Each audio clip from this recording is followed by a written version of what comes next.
I need to tell you something that happened to me 3 years ago. Something I've never been able to fully shake off.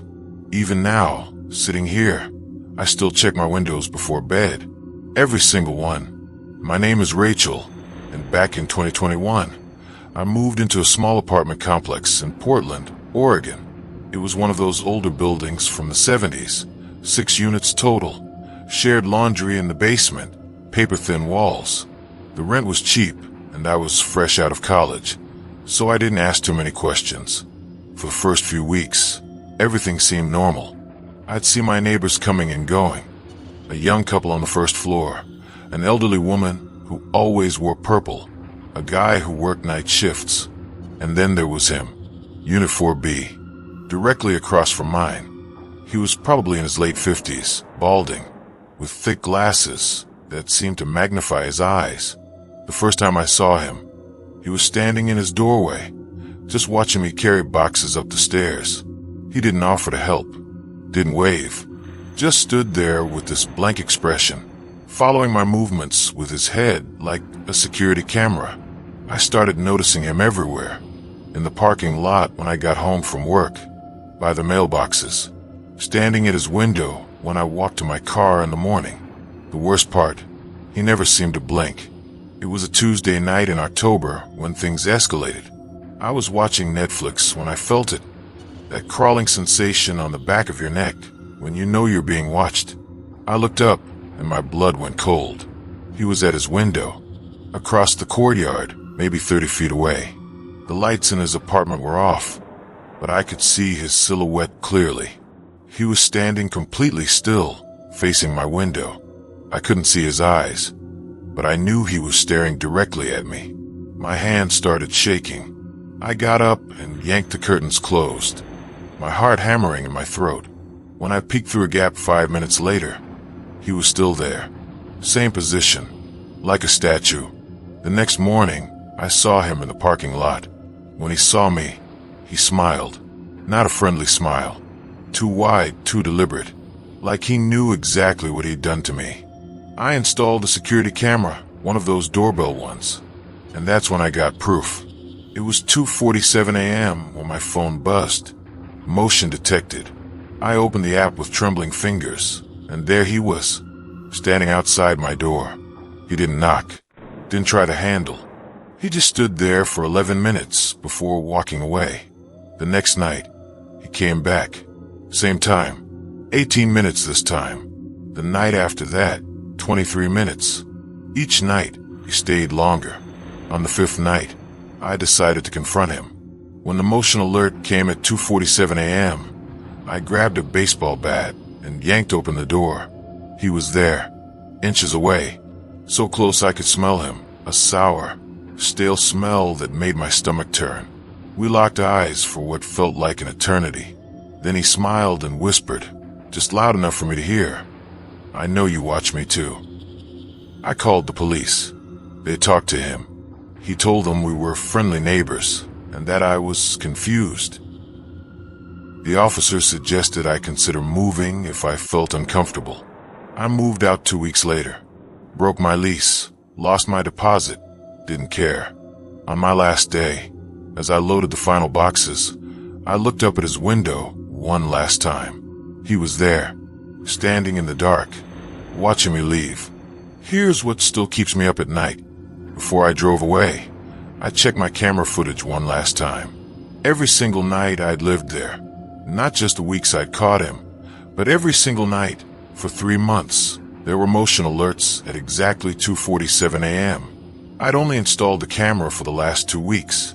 He'd been coming to my door the entire time. I live in a different neighborhood now, a building with better security, but sometimes, late at night, I'll feel it again. That crawling sensation on the back of my neck, and when I look up at my window for just a split second, I swear I see a silhouette, standing perfectly still, watching. There are some sounds you never forget. The creak of a specific floorboard, the way wind rattles a window, and in my case, the sound of someone breathing in the dark when they think you can't hear them. My name is Trevor, and I lived in a duplex in New Haven, Connecticut for almost 2 years. The house was split down the middle. I rented the left side, and my neighbor, an older man everyone called Mr. Hutchins, lived on the right. We shared a basement with separate entrances and a connecting door that was supposed to be locked from both sides. Mr. Hutchins seemed harmless, retired, quiet, kept to himself. He'd wave when he saw me, make small talk about the weather. A little odd. He had this way of standing too close when he spoke, but nothing alarming. The duplex was old, built in the 1940s, and it had all the quirks that come with age. Pipes that knocked, drafts from nowhere, and sounds. So many sounds at night. I worked from home as a graphic designer, which meant I spent a lot of time in that house. About 6 months in, I started hearing something else. Footsteps in the basement, my side of the basement. The first time was around midnight. Slow, deliberate footsteps on the concrete floor below. I grabbed my phone and crept down the basement stairs. When I flipped on the light, the basement was empty. The connecting door to Mr. Hutchins' side was locked. I searched every corner. Nothing. It happened again 3 nights later. Same slow footsteps. This time I didn't go down to check. I just sat there listening as someone walked around my basement for nearly 10 minutes. I mentioned it to Mr. Hutchins the next morning. "Have you heard anything weird from the basement?" He looked at me with this strange expression. "Old houses make all kinds of noise, Trevor. I'm sure it's nothing." The way he said my name made my skin crawl. I'd never told him my name. The footsteps became more frequent. Every few nights. Always late. I started avoiding the basement, doing laundry at a laundromat. Then one night, lying in bed, I heard something different. A soft scraping sound. Metal on metal. Someone was unlocking the connecting door. I held my breath as the door creaked open, as footsteps entered my basement. But this time, they didn't stop. They started coming up the stairs. My bedroom door was open, and I had a direct line of sight to the basement door. In the darkness, I watched as it slowly opened. Then I saw him, Mr. Hutchins, standing at the top of the stairs, barely visible in the shadows. He just stood there, listening. I couldn't breathe. My phone was on the nightstand, but I was terrified the screen light would give away that I was awake. So I lay there, perfectly still, watching through barely opened eyes. Finally, he stepped back and closed the door. I heard him descend, heard the connecting door close and lock. As soon as the sun came up, I called a locksmith and installed a deadbolt on my basement door. I also set up a laptop with webcam software, angled to record the connecting door. For 3 days, nothing happened. Then I checked the footage. At 1:23 a.m., the connecting door opened. Mr. Hutchins stepped through with a flashlight. He walked to my dryer and pulled out one of my shirts. He held it up to his face and just stood there, breathing into it for almost a minute. Then he carefully folded it and put it back. The footage showed him doing this multiple times over the next week. And once, he sat down on my basement floor, directly beneath my bedroom, and just listened. For over an hour, I called the police and showed them the footage. They arrested him that afternoon. When they searched his apartment, they found photographs he'd taken through my windows, a notebook with my daily schedule, and drawings, pages of drawings of my bedroom layout with a figure standing in the doorway. The detective told me Mr. Hutchins had been entering my apartment while I was out. He'd made a copy of my key. He'd been doing it for months. When they asked him why, he said he was keeping an eye on me because we were friends. I moved out that week. The landlord let me out of my lease without penalty. But here's what still haunts me. They found one more thing in his apartment. A key. A key that didn't match any lock in the duplex. When I asked what it opened, the detective got uncomfortable and said they were still investigating. 3 weeks after I moved, someone tried to break into my new apartment. The alarm went off and they ran, but they left something on my doorstep. A folded shirt. One of mine. One I'd lost months ago at the duplex. I moved to a different state after that. Changed my phone number. I check every lock twice before bed now. And I never do laundry in a shared basement. Sometimes I wonder what that other key was for, and whether I'll ever know. The thing about monsters is that they rarely look like monsters. They look normal, friendly even. They make you feel safe right up until the moment you're not. I'm Kelly, and I learned this the hard way in Minneapolis, back in 2019. I just bought my first house, a small 2-bedroom in a quiet neighborhood. My next-door neighbor introduced himself the day I moved in. His name was Frank, mid-40s, friendly smile, always willing to help. He seemed perfect. He helped me unload furniture, showed me which garbage bins to use, even brought over cookies his wife had baked. I put wife in quotes because I never actually saw her. He mentioned her constantly, but in the 6 months I lived there, I never once saw her. Frank was always around, always helpful. Too helpful, maybe. He'd knock to tell me my mail was delivered. He'd text me. Somehow he got my number about packages on my porch. He'd mention, casually, that I'd gotten home late, or that I'd had a friend visit. Little observations that felt increasingly invasive. Then winter came. After a heavy snowfall, I woke up to find my driveway completely cleared. When I thanked Frank later, he just smiled and said he'd been up early anyway. Except my driveway was cleared at 4:30 a.m. I know because I'd gotten up and happened to glance out the window. Frank wasn't just clearing snow. He was standing on my porch, looking through my front window. When our eyes met, he didn't look embarrassed. He just waved. I started paying more attention. Frank's living room light always turned on within a minute of me getting home. He somehow knew when I was taking out the trash.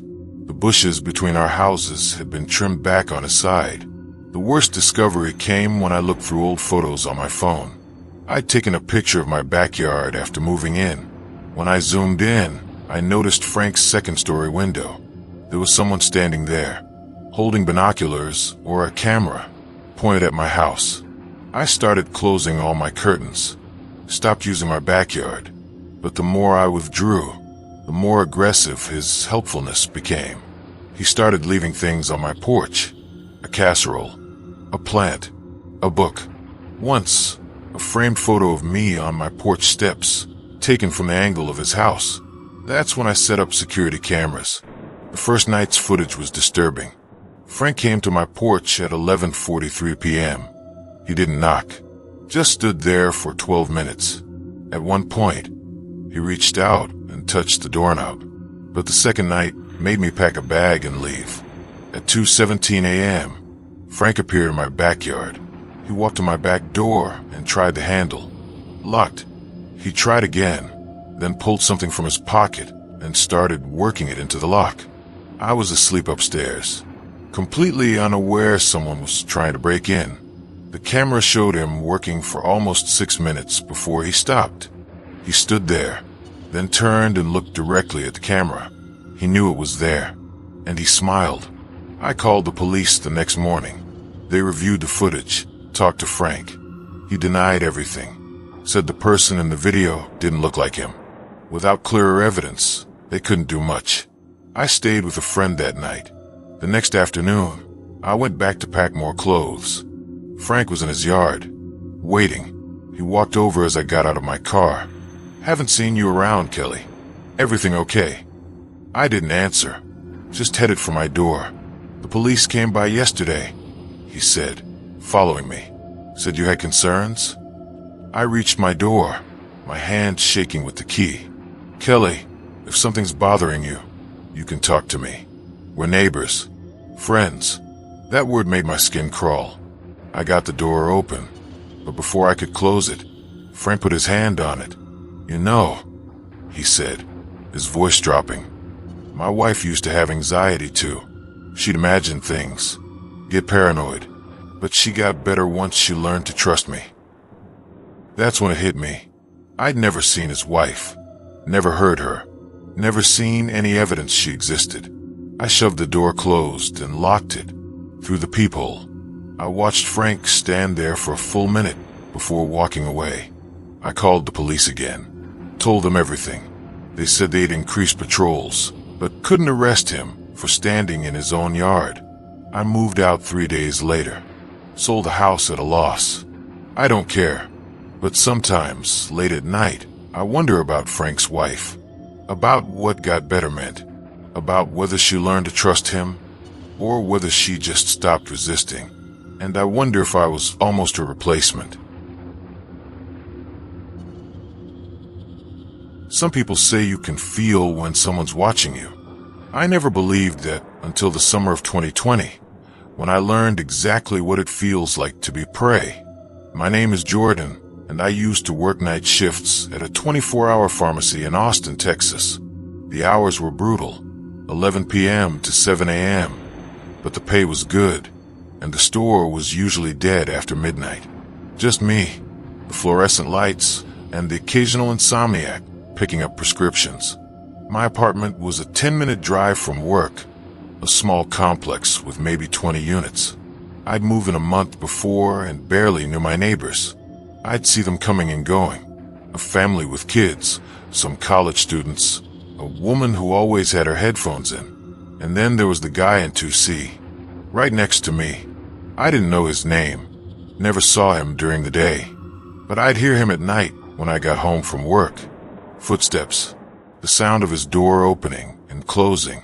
Once or twice, I'd catch a glimpse of him, tall, thin, always wearing a dark hoodie. He never made eye contact. About 3 weeks into my shifts, I started noticing a car in the pharmacy parking lot. A dark sedan, always parked in the same spot at the far end, away from the lights. At first, I thought maybe it was someone sleeping in their car or waiting to pick someone up, but it was there every night. Same spot, engine off, just sitting there. I mentioned it to my co-worker during shift change one morning. She shrugged. Probably just someone's car that won't start. Wouldn't worry about it. But I did worry, because on night 4 of seeing that car, I noticed something. When I walked out to my car at 7 a.m., the sedan's driver's side window was cracked open, just enough for someone inside to watch me leave. I couldn't see anyone in the car. The windows were tinted, but I felt it, that crawling sensation on the back of my neck.